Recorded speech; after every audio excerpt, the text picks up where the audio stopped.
Bagaimana pendapat antum tentang sebagian kaum yang mengaku keturunan Rasul dan sebagian dari mereka berpendapat atau bersikap seolah-olah mereka memegang kunci surga?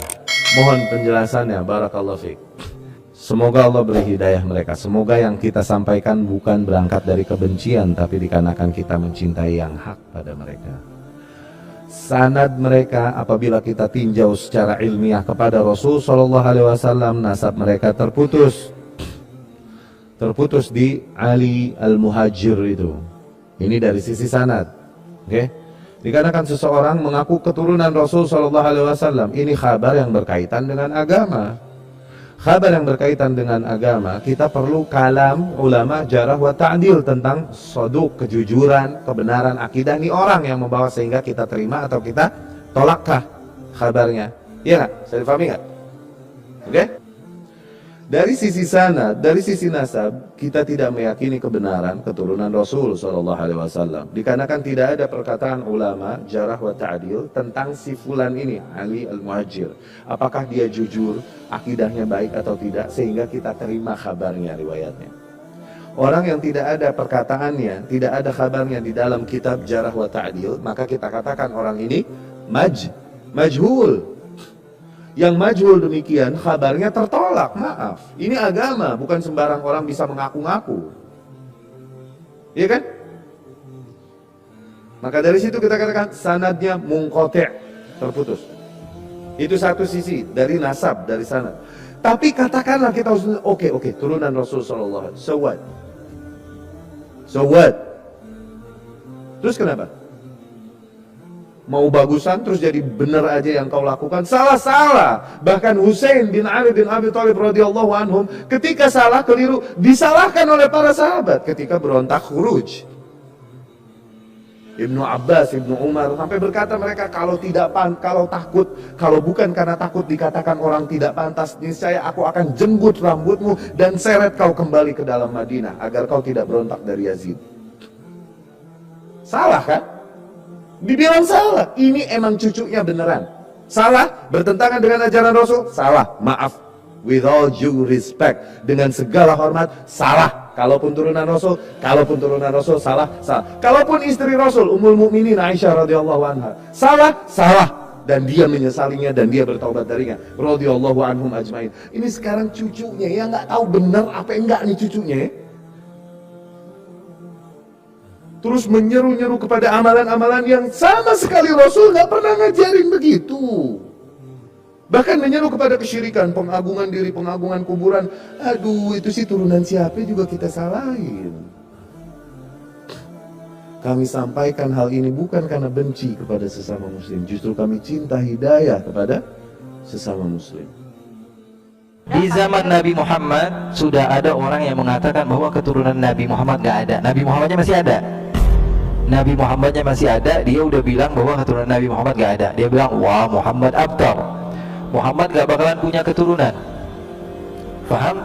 Lalu Allah subhanahu wa ta'ala murka kepada orang tersebut, namanya Al-As bin Wa'il As-Sahmi. Lalu Allah katakan, inna syani'aka huwal, yang bilang kamu gak punya keturunan, dia gak bakalan punya keturunan. Bilangin sama teman kamu, itu dalil Al-Quran.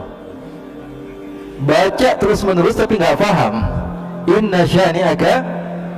Sekarang gampang aja, saya nggak perlu banyak lebar tentang masalah Karbala. Saya paham dan saya menikmati kisah-kisah itu. Artinya apa? Saya betul-betul suka dengan sejarah dan saya tahu kisahnya. Dan siapa yang selamat, siapa yang nggak selamat. Ya, dibilang semua yang nggak selamat ya masalah itu ya. Apa di dalam sejarahnya ada masalah.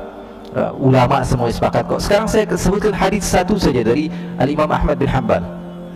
Imam Ahmad bin Hanbal mengatakan bahwa nanti di akhir zaman akan ada Imam Mahdi. Hadisnya banyak, di antaranya riwayat Imam Ahmad bin Hanbal akan ada Imam Bukti ada Imam Mahdi, percaya atau tidak? Percaya atau tidak? Percaya. Dan ini harus kita yakini bahwa Imam Mahdi akan ada. Dan di dalam hadis tersebut dikatakan bahwa Imam Mahdi akan muncul dari keturunan saya. Percaya atau tidak? Namanya seperti nama saya, kata Nabi Muhammad. Percaya atau tidak? Dan dia dari keturunan saya. Sekarang kalau di akhir zaman ada keturunan Nabi, terus di zaman sekarang nggak ada keturunan Nabi, munculnya dari mana? Faham atau tidak? Ya, kalau dibilang di akhir zaman nanti ada keturunan Nabi, keluar Imam Mahdi, terus sekarang nggak ada keturunan Nabi keluar dari goa, tiba-tiba ada, nggak begitu. Ini apa namanya, kesalahan yang sebetulnya salah di dalam sejarah, salah di dalam dalil, salah di dalam apa, sesuatu yang kita lihat dengan mata. Keturunan Nabi dijaga. Rasulullah dalam hadis yang sahih mengatakan, fa innal ansaba tanqati'u yaumal qiyamah ghaira nasabi wa sababi wa sihri. Semua nasab akan terputus di hari kiamat, sampai hari kiamat, kecuali nasab saya tidak akan terputus sampai hari kiamat. Kan ada hadisnya banyak. Masa gara-gara cerita teman tentang Karbala dan tidak mendasar kita meyakini hal tersebut? Ya, nggak bisa. Apalagi dalil yang tadi saya sebutkan tentang Nabi Imam Mahdi itu juga masuk di dalam dalil, dan akal, secara akal juga kita mau nggak mau kita terima bahwa mereka itu ada.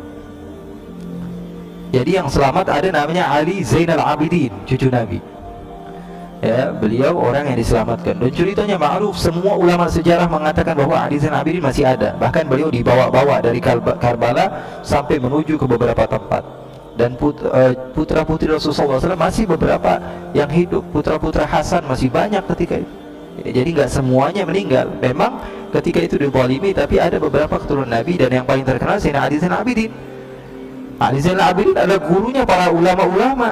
Beliau punya anak namanya Ja'far Shadiq, gurunya Imam Abu Hanifah. Gurunya Imam Abu Hanifah. Ya, gurunya Imam Malik, gurunya Imam Syafi'i, gurunya Imam Ahmad bin Hanbal. Terus munculnya dari mana cucunya Nabi kalau bapaknya sudah nggak ada? Ya, jadi